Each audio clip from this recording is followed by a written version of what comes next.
Good afternoon, ladies and gentlemen. Welcome to the 9th Sol Kanee Lecture for Peace and Justice.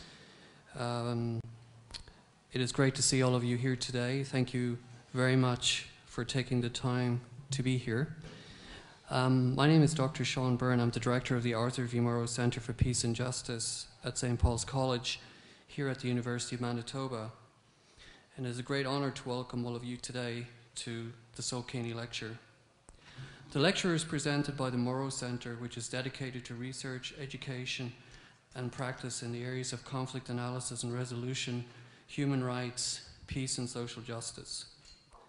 The Mauro Centre is home to the university's PhD program in Peace and Conflict Studies offered through the Faculty of Graduate Studies. The PhD program is the first doctoral program of its kind in Canada and only a few in the world. The program has grown to 4 faculty members. The PhD program involves more than 24 adjunct faculty who chair or serve on student doctoral committees from the University of Manitoba, across faculty, as well as others from Menno Simons College, the University of Winnipeg, and Canadian Mennonite University. Any adjunct faculty who are here, please stand and be recognized.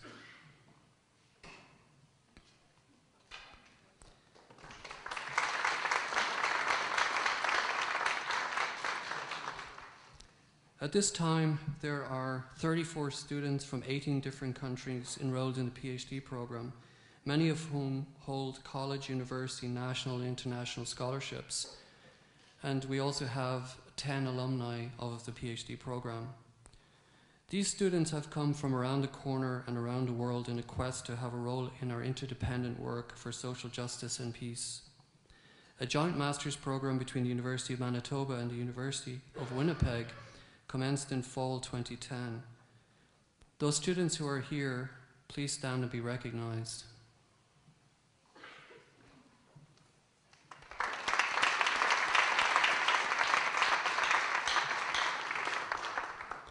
The Sol Kanee Lecture supports the mission of the Centre, as well as that of the College, to create men and women for others, and that of the University, which is to contribute to the well-being of the world.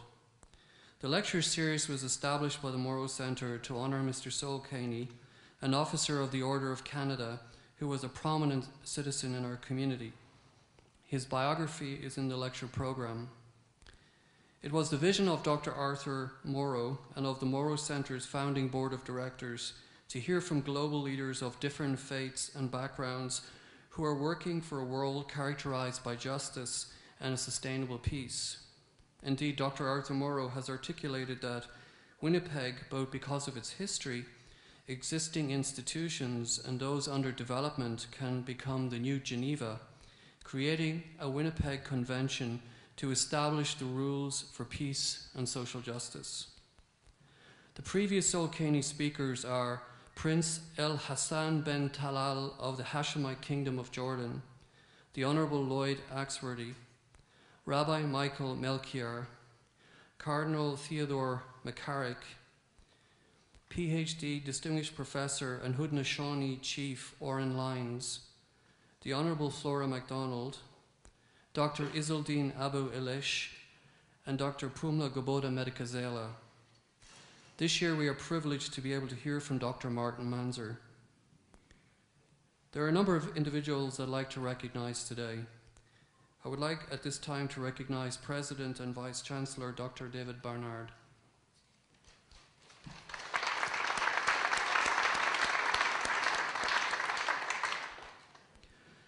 I would like to recognise the Mauro Centre Board of Directors. Those of you who are here today, please stand and be recognised.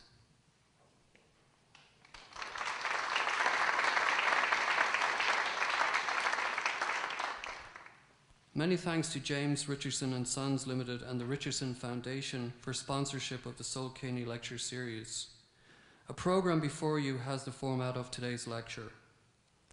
Following the lecture, please remain seated until Dr. Martin Mansergh and others on stage have left the multipurpose room. Rector Dr. Chris Adams will bring greetings on behalf of St. Paul's College. Dr. Adams' research, teaching and community involvement and his vision for the college are grounded in the values of social justice. He has a background in history, social sciences and Aboriginal affairs, as well as successful career in market research. Prior to his recent appointment, Dr. Adams was Vice President with Probe Research.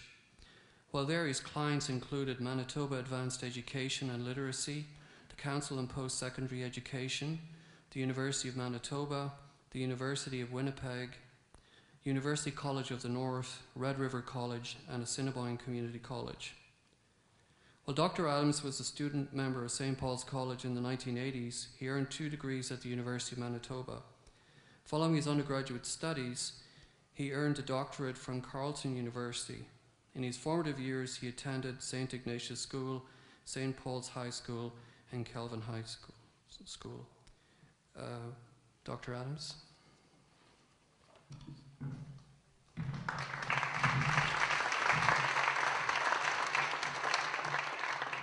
Thank you, Sean. My words will be shorter than that very flattering introduction. Greetings from St. Paul's College. I'm the rector of St. Paul's College here at the University of Manitoba, that we call our community within the bigger community. We are exceptionally pleased to join our colleagues from the Arthur Mauro Centre for Peace and Justice, including Dr. Sean Byrne, Dr. Jessica Senahi, and all of their colleagues at the Centre who have worked so hard to bring Dr. Martin Mansergh and his wife Elizabeth to our city. It's something that we all came together on with lots of hard work. Some worked harder than others, and we're very pleased and very happy that we're able to bring this together based on their hard work. I'd also like to express appreciation to Dr. David Barnard, our university president, for his support in these efforts. Dr. Mansergh, welcome.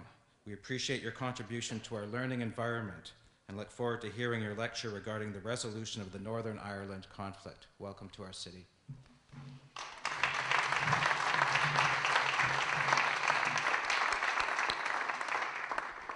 It now gives me great pleasure to introduce President and Vice-Chancellor Dr. David Barnard, who will bring greetings on behalf of the university and will introduce Dr. Martin Mansergh. Dr. David Barnard became President and Vice-Chancellor of the University of Manitoba on July 1st, 2008. His career includes serving as the President and Vice-Chancellor of the University of Regina and as Vice President, Administration and Controller. He previously spent 19 years at Queen's University, where he was a Professor of Computing and Information Science, and assumed several increasingly senior administrative roles, including Associate to the Vice Principal's Research, Human Services and Resources at various times. Dr. Barnard holds a Bachelor of Science, Master of Science, and PhD degrees in Computer Science from the University of Toronto. His research has been supported by the Natural Sciences and Engineering Research Council, the Social Science and Humanities Research Council, international agencies and industry. Dr. Barnard has extensive board experience, including at the Bank of Canada's Executive Committee, the Association of Universities and Colleges of Canada, Canadian Network for the Advancement of Research, Industry and Education, the Saskatchewan Provincial Court Commission, Saskatchewan Power Corporation, and the Canadian West Foundation.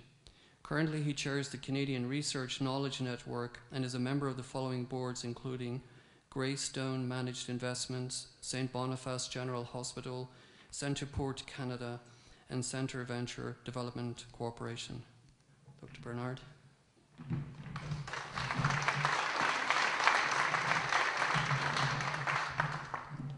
Thank you, Sean. Well, it's a real pleasure on behalf of the university to welcome everyone here to this session this afternoon. This is one of the highlights, I think, of our shared academic experience at the University of Manitoba each year, and it's a real pleasure to be here for the 9th annual Saul Kanee Lecture.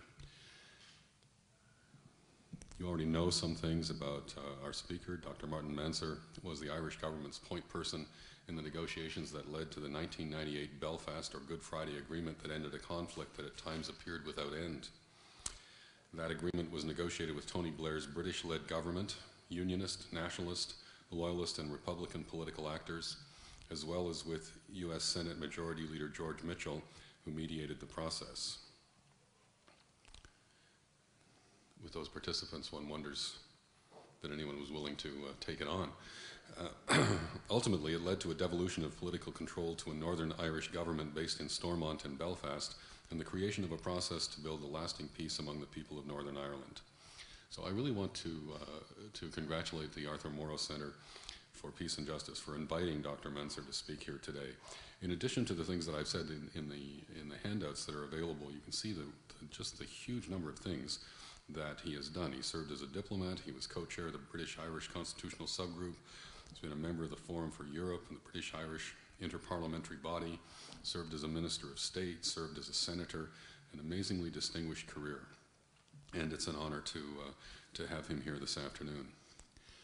As Sean already said earlier, Art Mauro, when he established the center, when he became a benefactor to the university and established the center, did it in service of this greater vision that Sean already described to us, a vision of hope for this community, that it might be a beacon in the larger world. And the University of Manitoba has a vital role to play in realizing that vision. One of the 6 themes of academic enhancement in our strategic planning framework is human rights, and we have a large number of faculty members here who are engaged in the study of and the support of the pursuit of human rights around the world, including, of course, the Arthur Mauro Centre, but also including the Faculty of Law, the Centre for Human Rights Research, and partnerships with organizations like the Truth and Reconciliation Commission and the Canadian Museum for Human Rights. This lecture builds on the success that the university has had and that the center has had in these areas by bringing top international human rights scholars such as Dr. Mansergh to our campus and our community. Speaking academically for a moment, Dr. Mansergh was educated at King's School Canterbury and Christ Church, Oxford, earning a master's degree in politics, philosophy, and economics, and a doctorate in pre-revolutionary French history. He was a co-recipient with Father Alec Reid and Reverend Roy McGee of the 1994 Tipperary Peace Prize. He's an author, having published on the legacy of history for peacemaking, for making peace in Northern Ireland, and has been the subject of a biography published in 2002. Please join me in welcoming Dr. Martin Mansergh.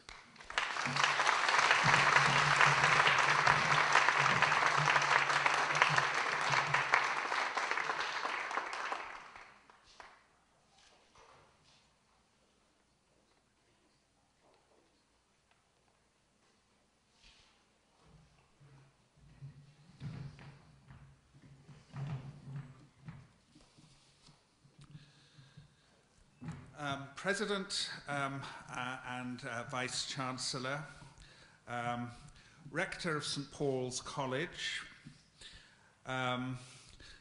Acting Dean of Studies, St. Paul's, Directors of the Arthur Mauro Centre, and indeed I had great pleasure sitting next to him at lunch,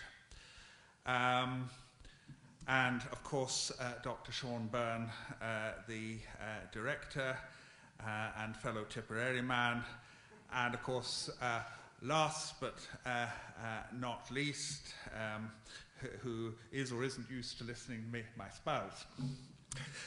I'm grateful to have the opportunity to return to Canada and visit Winnipeg for the first time as a guest of this university. And I must say I was very impressed this morning at the seminar. You really have a very lively international group of graduate students who I'm sure will go on to play important roles both in their own countries and internationally. Of course, there are also, I suppose, about a third from Canada. The human rights building beside the hotel is looking very impressive and obviously will be very interesting when open. And I would congratulate the university and the wider community in focusing on this where you are, right in the centre of Canada, and wish it every success in its endeavours in the future. The Sol Kanee lecture is named in honour of one of your most distinguished citizens devoted to the cause of peace and justice. Peace with justice was for a long time described as the desired resolution to the Northern Ireland conflict, certainly from a nationalist standpoint. This invitation was conveyed to me by Professor Sean Byrne, who hails from Tipperary, and who, among other academic interests, is making an important contribution to Irish studies and peace studies in North America. And indeed, I recently wrote a foreword to a book called Lessons from the Northern Ireland Peace Process, edited by Timothy J. White of Xavier University, Ohio, who I know well, to which Sean, with others, has contributed a chapter on peace building, community development and reconciliation, and the implication for external economic aid. I should like to observe at the outset that Canada has been an important inspiration in Ireland's constitutional development. While there is a habit of thinking of Northern Ireland in terms of parallels with other conflict zones, Ireland in fact has as much in common with countries like Belgium and Canada, each of which face an ongoing challenge of accommodation between separate communities and traditions, and this point was made in an article by Newton Emerson in last Thursday's Irish News. Je dois ajouter que la Nouvelle-France m'a toujours fasciné et elle a évolué sans l'expérience de la Révolution française ou l'épopée napoléonienne. With the Quebec Act of 1774, Canada was the first country in the British Empire to enjoy a form of Catholic emancipation, even if the American colonies did not like it. In the mid-19th century, two of the Young Ireland movement, Thomas D'Arcy McGee in Canada and Charles Gavin Duffy in Australia, demonstrated, albeit abroad, that Irishmen were capable of the self-government they were denied at home.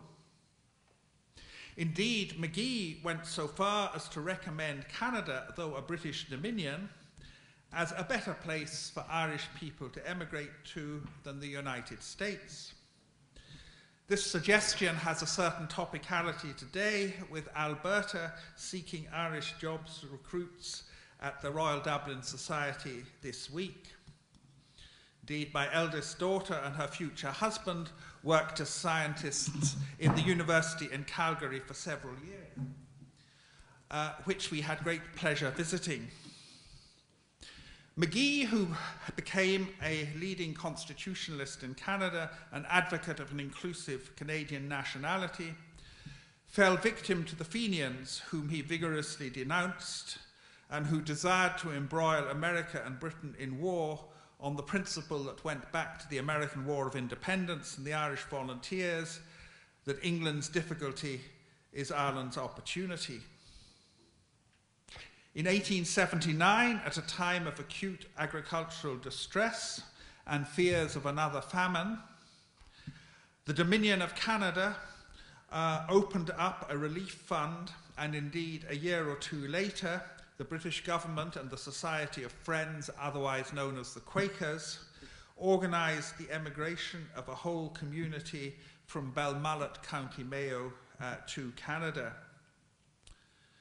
At the time of the first Home Rule Bill in 1886, Parnell, the Irish Parliamentary Party leader at Westminster, had an eye to the evolution of Canada as a model, at a time when the distinction between colony and dominion was still relatively fluid. Andrew Bonalaw, born in Canada of Ulster Presbyterian or Ulster Scots stock, and who rose to become Unionist, that is to say Conservative Party leader in Westminster in 1911, in his determination to keep Protestant Ulster out of the clutches of a Catholic-dominated Dublin Parliament, gave unlimited backing to the resistance pledged in the Ulster Covenant, whose centenary on the 28th of September, which is being strongly commemorated, has just passed. In the Lords' debates, one peer, Lord Grey, argued that, quote, practically every American, every Canadian, every Australian is a home ruler, and his ideal for Ireland was the provincial status of Ontario or Quebec. At the time of the Anglo-Irish Treaty in 1921, following the War of Independence, Canada was cited on the British side as the model for Ireland's status. Over the next 20 years, British governments claimed they had meant Canada's status as it existed in 1921, in other words, a static model, rather than how it subsequently evolved. De Valera's advisor, Erskine Childers, was conscious of the difference, that while Canada was at a safe distance from Britain, Ireland was right on her doorstep. Canada was the surprise location in 1948 of Taoiseach John A. Costello's announcement that the External Relations Act would be repealed and that Ireland would become internally and externally a republic, severing its vestigial ties with both King and Commonwealth in the process. The Governor-General at the time, Field Marshal Lord Alexander, was an Ulsterman, and the timing and location of the announcement may or may not have been the result of perceived provocation, though that interpretation has always been a matter of heated controversy. In much more recent times, Canada has contributed to the resolution of the Northern Ireland conflict. It participated alongside the United States and New Zealand in the International Fund for Ireland, created in the wake of the Anglo-Irish Agreement of 1985, with a particular emphasis on helping deprived communities and border regions. Canadian General John de Chastelain was a co-chair of the negotiations leading to Good Friday Agreement alongside Senator George Mitchell. I always remember one particular anecdote about Senator Mitchell. He'd been US Senate leader, which I'm sure was never a very easy task. But at different times during the Good Friday Agreement negotiations, different parties, sometimes indeed the governments, were pressing Senator Mitchell as chair to ignore the objections from such and such and just move ahead. But his aide, Martha Pope, always replied, the senator likes to have his ducks lined up in a row. George Mitchell subsequently headed up the, de Chastelain subsequently headed up the International Commission on Decommissioning, which, having shown enormous patience over many years, oversaw finally the removal and destruction of the main paramilitary arsenals. And there was undoubtedly a need for impartial third-party assistance and mediation, which worked by and large successfully. There is one other area where Canadian political thinking has been helpful, or at any rate illuminating, the area of constitutional change. In relation to Quebec, and the same would be true of Scotland, a vote to secede would be necessary but not sufficient.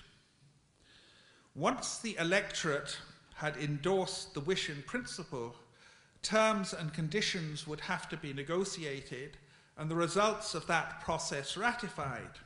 And if we were talking about Irish unity, it would have to be ratified by the people both north and south. Indeed, any long partitioned country can only be united by a process of concurrent self-determination. Germany is a very obvious example of that. When that process happened in Cyprus in 2004, the Greek Cypriots rejected a unity supported by the Turkish Cypriots in a complete reversal of roles. Jonathan Powell, Tony Blair's former chief of staff, and I spent a few days with the Greek and Turkish Cypriot negotiators on the peace line in December 2007, discussing lessons of the Northern Ireland peace process. And I would have to say that unlike at home, when you go and, if you like, discuss your experience with others, at any rate in disagreement, if not in conflict, and I've had this experience in Cyprus, the Basque Country, and Sri Lanka.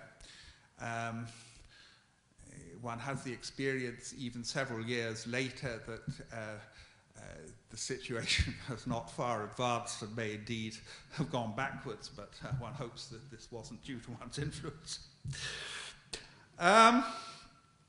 The Anglo-Irish Agreement of 1985, in its constitutional Article 1, introduced the concept of a majority of the people of Northern Ireland, and I quote, clearly wishing to join a united Ireland, implying a higher threshold than 50% plus one, metaphorically speaking. In the 1990s, that tightness of margin, 50% plus one, established Welsh devolution, French adherence to the Maastricht Treaty, in other words, the single currency, and introduced divorce in Ireland, and indeed, of course, speaking in Canada, kept Quebec inside Canada. While this formulation of clearly wishing is not explicitly repeated in the Good Friday Agreement, the discretion to call a border poll falls on the Northern Ireland Secretary of State, who in all probability would only agree to it if there were a strong reason for believing that there was a clear wish for change. It is ironic that the poll to be taken in 2014 on terminating or continuing membership of the Union will occur in Scotland, though opinion polls suggest at present that independence has little prospect of being passed. If it were to do so, the Northern Ireland First Minister Peter Robinson has indicated clearly and publicly that Northern Ireland would remain in the Union with England and Wales, though very grieved because of its historical links with Scotland. Indeed, one spokesperson for the Ulster Scots community, David Hume, has even suggested that they should have a vote too, but that, of course, is not going to happen. That is a very summary account of the role that Canada has played both on the road to independence and more recently in the peace process, from which much may have been left out. Of course, there are many other lessons that we in Ireland can learn from Canada. We've worked together in peacekeeping missions, which I think is certainly a relevant dimension to the work of your Centre for Peace and Justice. I noticed with amusement in this morning's Winnipeg Free Press that the Winnipeg city is running a small budget surplus. I think in some ways it's a pity that more European cities, Irish cities, and no doubt American cities couldn't follow that example. Indeed, it reminded me one time my daughter, who was living in Calgary, she was home for the wedding of her sister, and that day in the paper was that the government of Alberta was giving an income tax rebate in the course of the year to its citizens. So certainly there is lots to be learned from this country in terms of prudent finance and economic management. My father wrote two main books on Irish history since the mid-19th century. The first title, borrowed from 19th century statesmen baffled, defeated, or determined not to be entangled by the problems of the neighbouring island, was The Irish Question, and that's a term that was probably coined on the analogy of the Eastern question. His original subtitle, Ireland in the Age of Reform and Revolution, captured the duality of constitutional nationalism and rebellion. His last book, published in 1991, the same year that he died and before the peace process became manifest, was called, with a play on the title of the previous book, The Unresolved Question, and the subtitle, The Anglo-Irish Settlement and Its Undoing, 1912 to 72, was based on the virtually undisputed premise that the political settlement of the early 1920s that saw both Northern Ireland and the Irish Free State, later the Republic, emerge in a partitioned Ireland had fallen far short of a lasting resolution. That was not the way it looked in the 1950s, when Robert Blake, my former Oxford politics tutor, wrote a biography of Andrew Bonar Law, the unknown Prime Minister, born, as I said, in this country here. Blake apologised for the lengths he took to describe the struggle over Home Rule between 1912 and 1914, which he claimed might seem as arcane to many of his readers as disputes between church fathers in the later Roman Empire, as described by Gibbon in Decline and Fall. Similarly, to Irish historians in the 1950s, the genesis of the revolution that led to independence engaged their interest far more, in the words of one of them, than, quote, what still made the loudest noise on the political surface, however, which was Home Rule. With the long conflict that began in 1969 behind us, and at the start of the decade of centenaries, the events of 1912 to 14 are much more immediate to us in some ways than they seem to those living half a century ago. The last two Taoiseach, or which is a word for Irish Prime Minister, Bertie Ahern and Brian Cowan, both claimed that in relation to Northern Ireland, the constitutional question is settled. What exactly did they mean?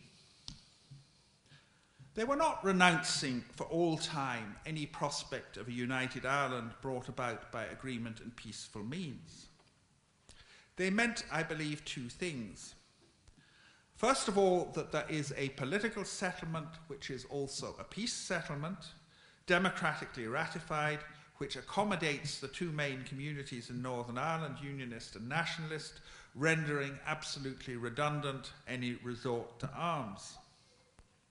As I've said, the agreement gives the Secretary of State the power to call a referendum, and there is a specific requirement to do so, quote, if at any time it appears likely to him that a majority of those voting would express a wish that Northern Ireland should cease to be part of the United Kingdom and form part of the United Ireland. The Secretary of State is now, of course, not he, but she, Theresa Villiers.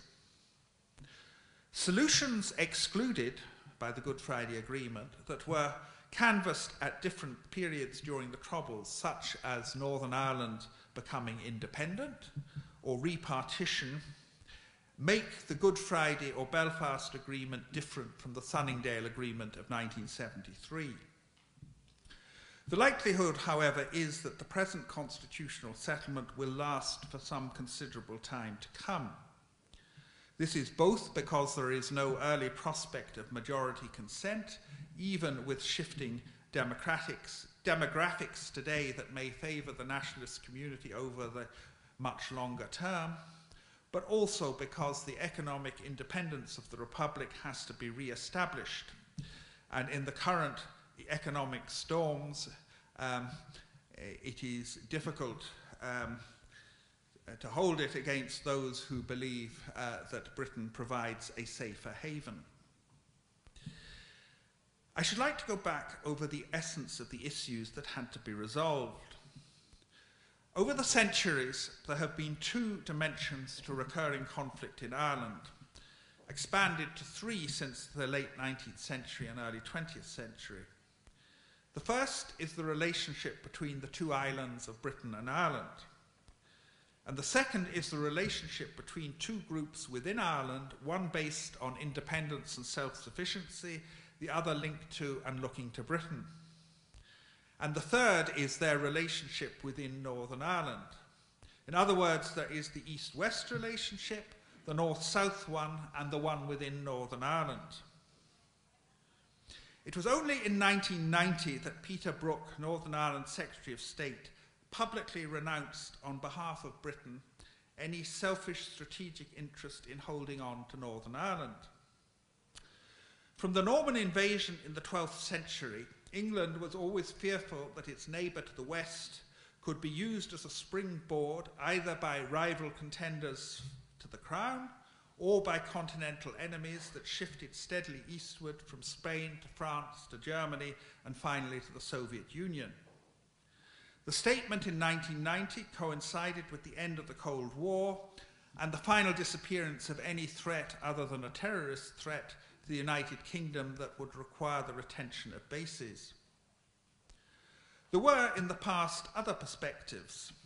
The movement for home rule coincided, unfortunately, with the climax of imperialism, with home rule seen by some as a threat to the cohesion of the empire. John Redmond, Irish constitutional leader, tried to reassure opinion by stressing his own positive attitude to British imperialism. The empire later disappeared, with the Irish independence struggle an important early catalyst. However, I do not believe even now British governments are entirely neutral about a united Ireland, having strenuously resisted throughout the Troubles the proposal that they should be in any sense persuaders for unity. The British Labour Party, for a time in the 1980s, had a policy of Irish unity by consent when Kevin McNamara was spokesperson, but that was dropped by Tony Blair when he became leader. My belief is that Northern Ireland acts as an outer bulwark to the much more important union from a British or English point of view, the union between England and Scotland. An independent and genuinely united Ireland, if a success, could be a magnet for Scotland. The Republic, especially now in the midst of economic difficulties, is easier to dismiss. British governments can agree in principle to the unification of Ireland by consent, safe in the knowledge that consent will not be forthcoming for a long time to come. The danger posed by the United Irishmen in the 1790s, ambitious to follow the American and French Republican examples, was brief and based partly on the false premise that the educated Protestant middle class could dominate an independent Ireland despite being a minority, an illusion dispelled by the 1798 rebellion. Néanmoins, il serait bon si les jeunes Irlandais étaient aussi désireux d'apprendre la langue française que la bourgeoisie de Belfast dans les années 1790. The Anglo-Norman elite, which had largely gone native, was displaced by a new settler population in the 16th, but particularly the early 17th century in Ulster.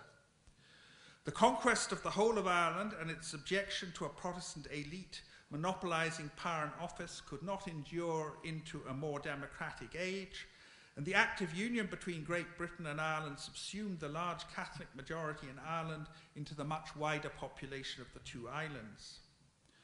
The misgovernment of Ireland manifested through the delayed Catholic emancipation, the horrendous catastrophe of the famine, the deindustrialisation of Ireland outside the north under British competition at the height of the Industrial Revolution, and land wars led to demands for autonomy through repeal and home rule. These were resisted by the Unionist minority scattered throughout Ireland but concentrated in northeast Ulster. This, in the end, led through conflict to partition. Partition was intended to avoid placing Protestant Ulstermen under a Catholic Parliament in Dublin, severing the direct connection with Westminster. It had the effect, however, of subordinating the Catholic and nationalist minority in Northern Ireland to a Protestant Parliament for a Protestant people in Northern Ireland. And while they wanted to be part of the new Irish state, they were worse off than previously when ruled directly from London through Dublin Castle. In 2 of the 6 counties of Northern Ireland, Fermanagh and Tyrone, there were small Catholic majorities, and the Catholic population was roughly a static 35% during the half-century of Stormont rule, which effectively constituted a one-party state. And discretionary policy was used where possible to ensure that Catholic population growth was held down. And it was held down during that 50-year period, and even when direct rule was introduced, that ceased to be the situation. The demand for Irish unity and more violent attempts to subvert Northern Ireland ran up against the fact that Unionists backed by Britain had the power to resist successfully and indefinitely. The demand for civil rights on the US and South African models in the late 1960s, at a time of widespread student protest across the Western world, had altogether more resonance. Unionist resistance to civil rights mingled with more radical protest created a new context for resort to arms with greater support, which moved from community defence to an aggressive campaign. It was based on a series of false premises. The first was that the Northern Ireland conflict could be assimilated to the struggle for independence of the rest of the island 50 years previously, in a situation where a determined and majority Unionist community was not prepared to concede. And just because Stormont had collapsed did not mean that the will to maintain the Union had also collapsed. The second false premise was that Northern Ireland could be equated with other liberation struggles, again vitiated by the lack of majority support, indeed even within the nationalist community. The third was the hope that Britain, like the US in Vietnam, could become war-weary and withdraw. Withdrawing from a country thousands of miles from home is a quite different proposition from withdrawing from the next door island. The other factor, of course, was that the rest of Ireland was not prepared to put its independence and its political and economic stability into the melting pot in what would have been a disastrous attempt to confront Britain and force a resistant minority under its jurisdiction. I mean, De Valera, in one of his last party conference speeches, I think in 1955, he was in opposition at the time, but he said that an attempt to force unity would ruin national life for generations. And I think on that point he was broadly right. One of the biggest strategic changes that took place, but only gradually, between the 1960s and the 1990s was in the British-Irish relationship. At first, Britain rebuffed any advice, help, or political intervention by the Irish government and took the view that anything that the Irish government said was A, unhelpful, and B, interference in the domestic affairs or domestic or internal affairs of Britain. The Northern Ireland Secretary in the British government, and I'm talking about successive ones, found it impossible, despite repeated attempts, to put together a purely internal agreement between the principal constitutional parties, the Ulster Unionist Party on one side, or UUP, and the SDLP representing constitutional nationalism. The UUP looked for support to the Conservatives and sometimes Labour, while the SDLP worked closely with the Irish government. Only slowly and gradually, and not without setbacks along the way, did the British and Irish governments become partners, launching joint initiatives instead of unilateral ones. And the background of common European community, now European Union membership, post-1973 undoubtedly helped change attitudes.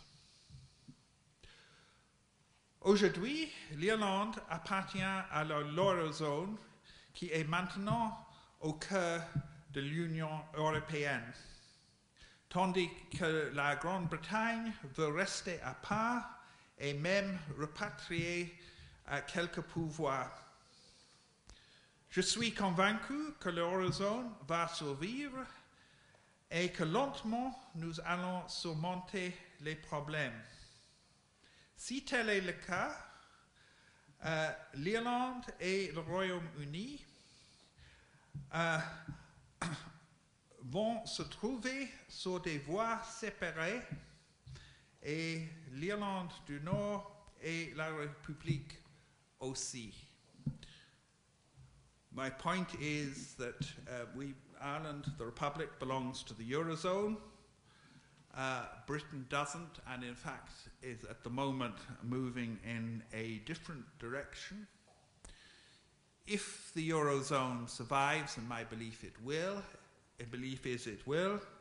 and assuming that the Republic stays part of it, which I also firmly believe, then Britain and Ireland are in that respect on separate trajectories, and indeed the Eurozone may become part of a new, much tighter core European Union, and that has interesting implications both for the British-Irish relationship. Now perhaps we can be a friend on the inside of Britain or on the outside, but it will also have interesting implications for North-South relations. Up to the mid-1990s, the British government was resistant to substantive US intervention. That changed as the Clinton administration showed that it could help all parties. In many ways, American economic might, particularly manifest in inward investment, was of paramount importance north and south. It was also perhaps a case of bringing in the new world to redress the balance of the old, to borrow the phrase of George Kanee, British Foreign Minister in the 1820s. And Sinn Féin was particularly conscious of the imbalance of power between the British and Irish states, but also of the influence that Irish America could bring to bear on a US president. By the mid-1980s, despite flare-ups and savage killings at the rate of 80 to 100 a year, it was clear that the North faced a prolonged military stalemate, matched by a similar political one. The original model for a solution, a negotiated agreement between the relatively moderate constitutional parties with sufficient public support, that would then allow an effective crackdown on the extremes and peace to be enforced, was not working. Deep down, Unionists may have been sceptical of making concessions that had no guarantees of bringing peace. The peace process was an effort designed to end the conflict at the price of bringing in those previously involved in violence into an inclusive political process. The hardest thing to do was to wean all of us off the majoritarian concept of democracy. For nationalists, it was the conviction that a majority in Ireland as a whole had the right to determine the political future of the whole, by implication regardless of what Unionists felt. For Unionists, a majority in Northern Ireland sufficed to make it democratic, a neat reversal achieved by drawing boundaries and avoiding their potential fate as a political minority. It is not just a matter of political theory that a permanent majority governing a permanent minority or vice versa is not democratic. And the American Federalists, John Stuart Mill, Alexis de Tocqueville, all underline that. Experience has shown that not just Unionists but nationalists have a veto, and this reality is reflected in the requirement for sufficient cross-community consensus in the Assembly to let any important measure go through. Effectively, the governing parties have to agree deals reflecting as far as possible their respective priorities. While permanent all-party coalition in a constitutional system of government may not seem desirable, there are potential alternatives inside each community that would allow some parties to go into opposition while allowing devolved government to function. Partition damaged both economies in Ireland as it disrupted integration within Ireland and between Ireland and Britain. This is not to discount the creation over time of new economic possibilities for the South, or to claim that the North would have been better off with the rest of Ireland than staying part of the UK. Both the Government of Ireland Act 1920 and the 1921 Treaty envisaged a Council of Ireland administering limited sectors on an all-Ireland basis. This was stillborn and finally abandoned in 1925, but revived in the Sunningdale Agreement of 1973. It was stillborn and abandoned again, having been misrepresented as a Trojan horse for Irish unity, even though the proposal had originated with Carson in 1918 in the Irish Convention. Northern nationalists and the Irish government were keen on an institutional structure, a north-south ministerial council that would allow the development, in some spheres at least, of an all-island economy, such as tourism and inland waterways. Energy networks have de facto been added to the list, though with a strong east-west strand to it involving cross-channel gas and electricity interconnectors. The constitutional accommodation that was part of the agreement, which in Unionist eyes involved withdrawal of the Dáil's territorial claim to jurisdiction over the whole island, was the main quid pro quo for institutionalised north-south cooperation. Following the failure of the Boundary Commission in 1925, the 1937 Irish Constitution had withheld recognition of Northern Ireland, in effect denying its legitimacy. The Unionist determination to correct this enabled a negotiation on constitutional matters to take place and keeping open a road to a united Ireland by consent for the future. The initial stage of peacemaking via back-channel accommodation, which was discussed in detail at the seminar this morning, had involved trying to obtain some agreement on issues of principle or ideology from the two governments in terms acceptable to the different parties and armed movements, but the detail had to be filled in a negotiated agreement. Security issues such as the release of prisoners, a major reform of policing in return for support for the same, the decommissioning of weapons, as well as the handling of legacy issues, were all indispensable parts of the settlement. External finance for rehabilitation of prisoners and badly afflicted communities through EU and IFI funds was also needed. The agreement was in many ways a synthesis of many different initiatives over the decades. It took another 10 years, at least, to implement the agreement, to amplify it and to bed down its arrangements in a way that Dr. Paisley's party, the DUP, could be included. Last year, the Queen's visit to the Republic for the first time in what is now a 60-year reign seemed not only to round off the peace process, but to draw a line under what was often referred to as 800 years of conflict, though of course the historical reality was a good deal less straightforward than that. And more recently, Martin McGuinness met and shook hands with Queen Elizabeth on a visit to Belfast, and that, I believe, ends the boycott of British royalty by Republican Ireland, which goes back at least to 1900, the Boer War, and people like Maud Gonne and Arthur Griffith and so on, who organised such a boycott. So you could say that to a very considerable extent now there has been a normalisation of relations between the Republic and between different strands in Ireland and Britain. To conclude, where we are now is not the end of history, still less a guarantee that everyone will live happily ever after. On the ground, tensions and continuing community separation behind high walls in Belfast show that there is still a long way to go, with the residue of paramilitarism still lurking in the wings. I would not attempt to predict how the situation will further evolve over time, especially given the importance throughout history of external factors that have not always been calculated for. Yet there is reason for satisfaction that peace with a considerable measure of justice has been achieved.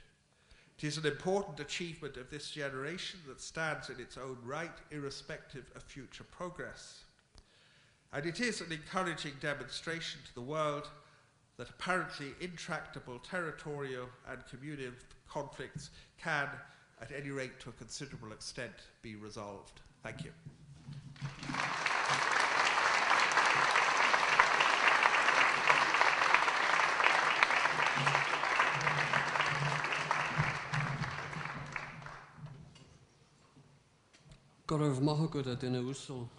Thank you, Dr. Mansergh, for your words and for your humanity. We are so glad that all of you in the audience are here today. Now we have this amazing opportunity to share some questions with Dr. Mansergh and hear his perspective. In order to allow for all of us to be able to hear as much as possible from Dr. Mansergh, please present short questions. Please refrain from making speeches. This is also not a time for back and forth. Please allow for Dr. Mansergh to make his response and then allow for us to move on to the next question. Please refrain from speaking or clapping during the question and answer period in the spirit of respectful and civil discussion. By asking a question, we understand that you agreed to these ground rules. So please make your way forward to the microphone and pose your question.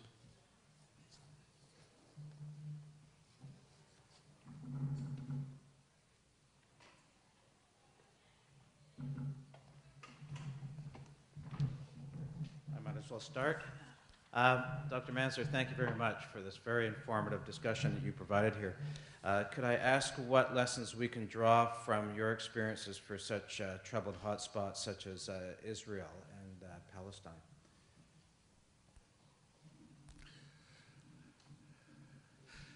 I'd have to say it is, I have been a couple of times to the region in 2000 and 2004. It's a matter of great regret to me that about a month before the general election of 2007, I was asked to go to the Philippines to have private discussions with one of the more hardline elements on the Palestinian side. I would have loved to have gone, but given the election was about to be called, I didn't think, in all fairness to my party organisation and constituents, I could take myself off to the other end of the world for a week, and I probably, some of the later parts of the CV you heard about might not have happened in those circumstances. I would be hesitant in applying lessons from the Israeli and Palestinian dispute, applying lessons from Ireland to that. I think all conflict situations have their own histories and characteristics. The main inspiration we got in Ireland from other places, and say notably South African peace process, was that it could be done. That problems that people had said was insoluble and that would last longer than the lifetime of any of us and so on, that was actually solved. People said the same thing about the division of Germany and so on. So I think the main thing is it's possible to. I know the late president, sorry, not late, but when he was former President Clinton, felt that he worked extremely hard in the last period of his second term to try and bring a resolution together, and felt that it was very close, but was disappointed. It does require statesmanship on all sides, and I think in the Irish case that was demonstrated. I think both John Major and Blair went places that their predecessors would not have been prepared to go. They weren't just sort of tied down by the historic positions or prejudice. I think, to be fair, the same could be said of the Irish government. It was prepared to rewrite Articles 2 and 3, to which many people were attached. It also, Bertie Ahern, even though his mother died during the week of the Good Friday Agreement was concluded, he was prepared to scale down considerably the north-south dimension, the demands being made by the Irish government, correctly so, in my view, so as not to lose an agreement. I think Northern Ireland was also lucky in its leadership at that time. I mean, John Hume, going back to 1969, had always been a sort of visionary leader of constitutional national, always putting forward ideas and proposals, and I think his long-term contribution was huge. David Trimble was definitely willing, despite the opposition of Ian Paisley at the time, was able to conclude compromises that would have been unthinkable to most of his predecessors. And I do think that other conflict situations that people, if one can call it like this, on the rebel side, I think that Adams and McGuinness, whatever you may think, and a lot of people think very negatively about the destruction and loss of life in the IRA campaign, but I do believe that they showed a lot of political skill and statesmanship in bringing the vast majority of their community with them, not into a united Ireland or any immediate prospect of it, but nonetheless extracting them from a situation to one that they could stand over and defend. And not many groups, armed groups, that haven't won have been able to do that, and I think that's a tribute to their leadership. So I suppose if I were to answer your question, but without getting too prescriptive, is that I think the leadership that was shown on all main sides, perhaps not at the time by Dr. Paisley and his party, but nonetheless shown subsequently by them, is that would be worth reflecting on, be it in the Middle East, be it in other places.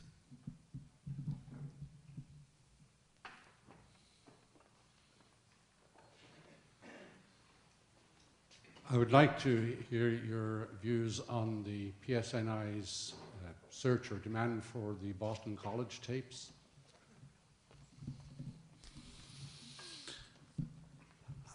I would have to say, you know, I'm not particularly happy about that initiative.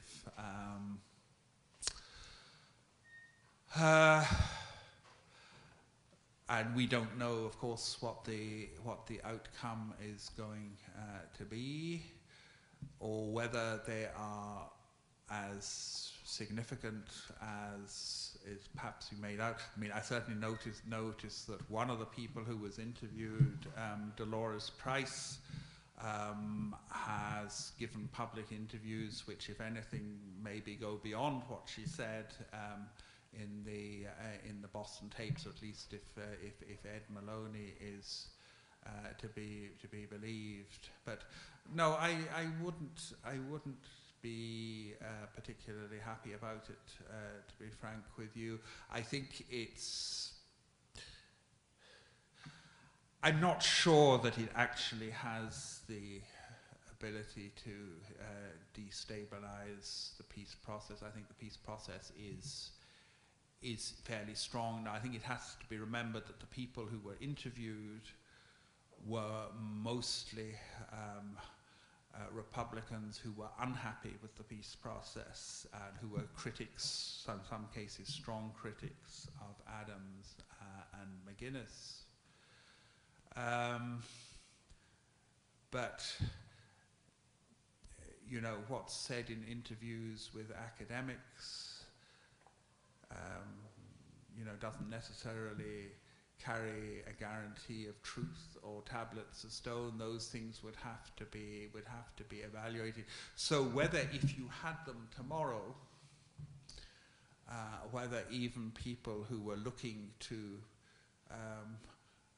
pursue or clear up particular cases, and undoubtedly the case, say, of Mrs. Jean McConville was a very tragic and unhappy case, but whether they would be much further forward with the revelation of the tapes, particularly given what, say, Dolores Price has said in public, and that she drove Mrs. McConville across the border. I'm not clear.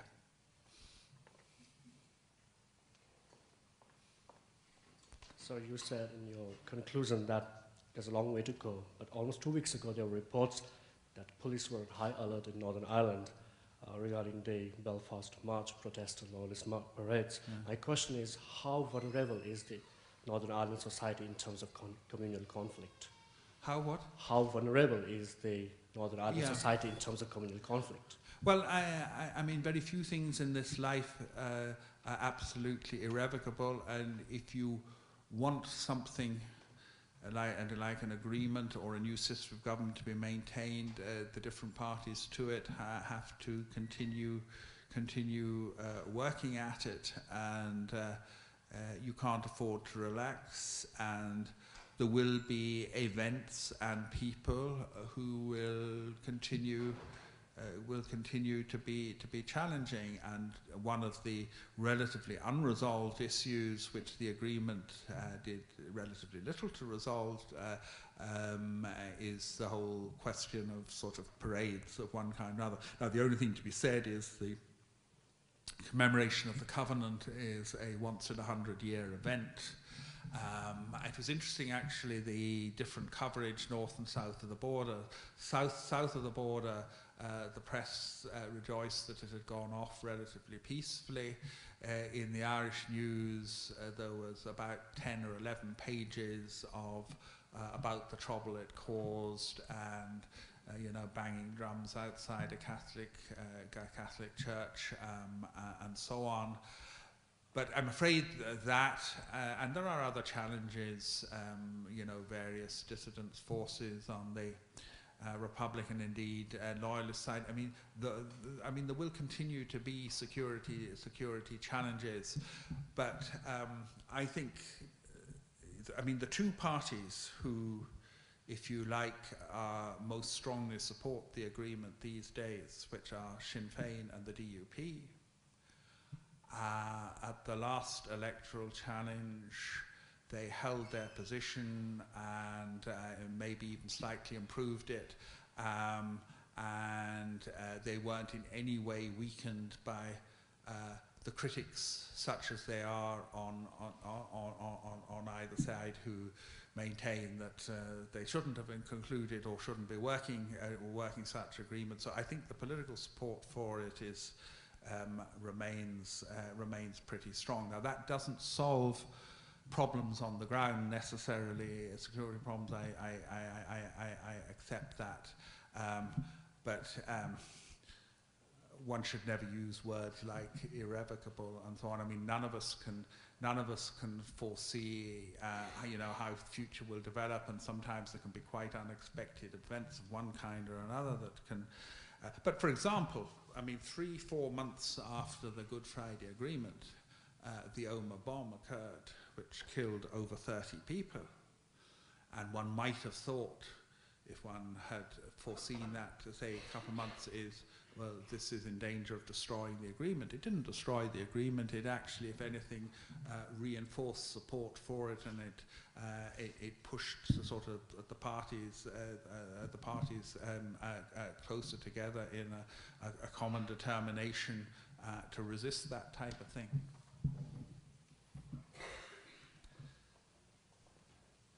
I'm a teacher, so I'm actually interested in what kinds of consequences this has had for the educational system and how children are being taught differently as a result of the agreement. You know, what happens in schools when something like this happens at a political level, if you know. Well, I mean, the simple answer is perhaps I should have been back to school, but I haven't. Right, I haven't recently. I suppose it does have an influence over time in, say, how the textbooks are written. So, what is taught, and I think it would tend to be, it wouldn't just be the agreement, but just the general trend of things over the past 20, 30 years, particularly agreement, it might soften to some degree the sort of previously antagonistic narratives and put them in perspective. Because in a sense, if you look in a sort of Hegelian way at what's happened, you go back 100 years, just mention now the Ulster Covenant on the one hand, you know, desire for home rule, and then Easter Rising, War of Independence on the other hand. I said that opposition, which of course was heightened during the Northern Ireland conflict, in a sense has been transcended into a new synthesis, which is the Good Friday or Belfast Agreement. So people are looking back at the past in the knowledge that to some extent, and I don't want to exaggerate it, that to some extent the oppositions of the past have either been overcome or at any rate a means has been found of managing them in a more constructive manner in the future. And that's why I'm not too frightened about the decade of centenaries, because, as I say, is interposed between the centenaries of the original events, that is, and now is the Good Friday Agreement, which is now in full operation and effectively, at last, this wasn't true at the beginning, but is effectively now firing pretty well on all cylinders. And a unionist talked to me recently about that they were going to go ahead with a North-South parliamentary forum. Now, in the immediate aftermath of the Good Friday Agreement, there was absolutely no question of unionists agreeing to that. But with time, things have become possible. And similarly, I mean, I remember on decommissioning, I mean, the Sinn Féin attitude in private meetings with officials, anyone who thinks the IRA is going to decommission is living in cloud cuckoo land. And I don't know how often I heard the phrase cloud cuckoo land, but it happened. And I remember being asked on a radio program, this would be about 2005, 2006, when, if you like, the institutions were down for the moment. I was asked, did I trust the Sinn Féin leadership? And I was reasonably happy with the reply, which was, well, I trust the necessities they are under. You see, the way it is, there were always kind of forces working in the agreement before the agreement was finally concluded, and my feeling about some of the main parties in Northern Ireland was, yes, ideally they might want an agreement, but they were as much about is, well, listen, we can wrong foot the opposite side. The unionists are never going to stay the course conclude an agreement, therefore they will be to blame. Or alternatively, Sinn Féin will never stay the course. And I mean, right up to the night before the Good Friday Agreement, it looked as if they were man overboard. But the attitude, I think, of some was, well, we mightn't be too distressed if we fail, as long as the blame is clearly clearly with them. And there can be sort of helpful dynamics like that at work.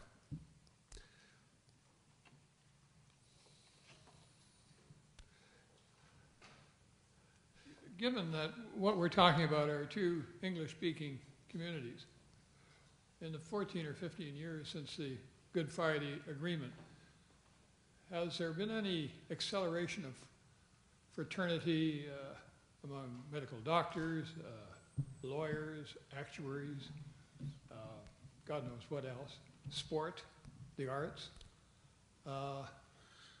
It's like two broken bones trying to heal. Is there any indication of movement in those communities? Oh, I think lots. I'm not sure that you've quite formulated the question rightly. I think amongst the middle and professional classes, there was always somewhat less of a problem, and there's certainly much less of a problem now. I mean, a lot of sports in Ireland remained, as indeed the churches, remained 32 county structures and never became partitioned. I mean, the Irish Rugby Football Union is one obvious example, the Irish Golfing Union another, and so on.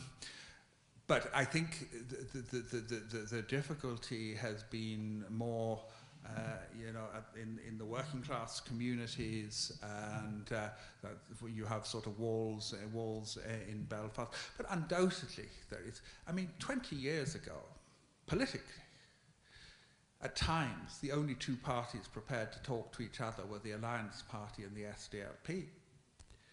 I mean, the Unionists were not willing to go into talks with, and this is the moderate Unionists, were not willing to talk to the SDLP, let alone sort of Sinn Féin or anything. Those things have completely relaxed. I mean, the DUP is quite happy to come south of the border, to come to, I mean, Peter Robinson, his wife, came to the, as indeed did the Ulster Unionist leader. I was sitting at the same table, you know, when the Queen was in Dublin Castle for the dinner.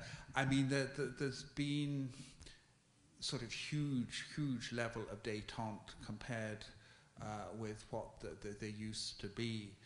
But there is still, at grassroots level, there is still, you know, a lot of work to be done to overcome where people might begin to feel comfortable in the company of others. And I mean not just community workers being comfortable with community workers from the other side, going sort of deeper than that. So there is much to be done, but it is wrong to suggest that no progress has been made. I think a lot of progress has been made.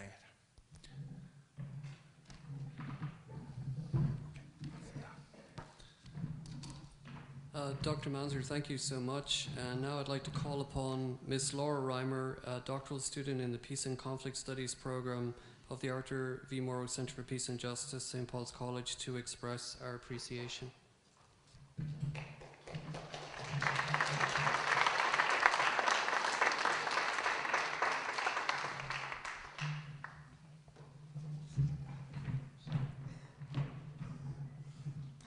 Convinced Dr. Mansergh to come back up for a moment, although I know he's exhausted. They just landed yesterday. But I wanted to thank you for the seminar this morning and for what you've shared now with us. One of the wonderful things about being Canadian is that we can kind of claim ancestry with many, many different parts of the world. And Ireland has inspired us in many ways, from pubs and Irish whiskey and, and tea and other things like that, to the peace processes. And I thank you for the message this morning and now that it can be done. And our country stands on many long histories, on thousands of years of nations learning to be together. And as we walk forward, there are many things to see in Ireland and to appreciate. So we have this gift for you, and we hope that as you look at it, you will remember us, feel warmly about Canada. You're very wise to not be here in January, and we hope you'll come again. Thank you so much.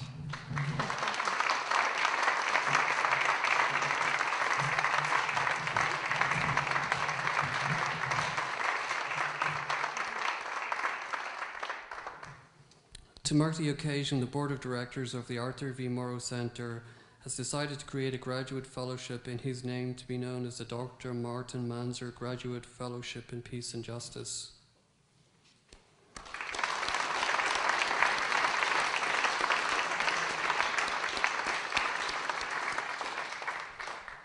I thank all of those who helped to prepare today's event, especially Annette Jones, Susan Ducharme, Lisa McCausland, Julie Hyde, in the Arthur Mauro Centre for Peace and Justice. I want to thank you all for coming today to listen to Dr. Mansergh. His words have been truly inspiring. For those of you who are interested in events at the Mauro Centre, please go on our website, www.maurocentre.umanitoba.ca. We have it's in its 7th year, a brown bag lecture series, which we have every second Friday, and we have interesting speakers come from across campus.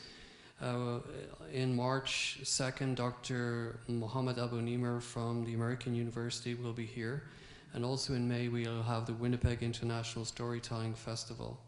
Again, thank you for coming today, and have a safe trip home.